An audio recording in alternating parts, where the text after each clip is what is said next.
Hi friends, வணக்கம். இந்த வீடியோவில் சூப்பரான ஒரு இன்ஃபர்மேஷன் பார்க்கலாம். இது என்னன்னா ஒரு காமன் எரர். இதை பாருங்க, கன்சர்ன்ட் அத்தாரிட்டிஸ். இந்த அத்தாரிட்டிஸ்க்கு முன்னாடி கன்சர்ன்ங்கிற வேர்டை யூஸ் பண்ணக்கூடாது. அப்படி யூஸ் பண்ணா கன்சர்ன்னா அக்கறைன்னு இருக்கும். அப்போ அக்கறை உள்ள அதிகாரிகள் அப்படின்னு சொல்றதுல நம்ம லெட்டர்ல நம்ம என்ன சொல்றோம்னா சம்பந்தப்பட்ட அதிகாரிகள்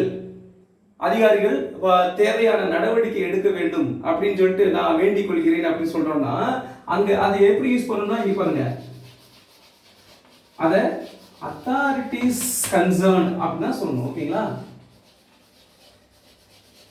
இப்போ உதாரணத்துக்கு ஒரு sentence, kindly I request the authorities concern to take necessary steps over this issue அப்படின்னு இந்த பிரச்சனைக்கு சம்பந்தப்பட்ட அதிகாரிகள் தேவையான நடவடிக்கை எடுக்குமாறு நான் வேண்டிக் கொள்கிறேன் அப்படின்னு சொல்லணும். ஸோ இதுதான் கரெக்ட், இப்படி சொல்றது தப்பு. ஓகேங்களா? Thank you so much. இந்த வீடியோ பிடிச்சா லைக் பண்ணுங்க, ஷேர் பண்ணுங்க, மறக்காம சப்ஸ்கிரைப் பண்ணுங்க. நன்றி.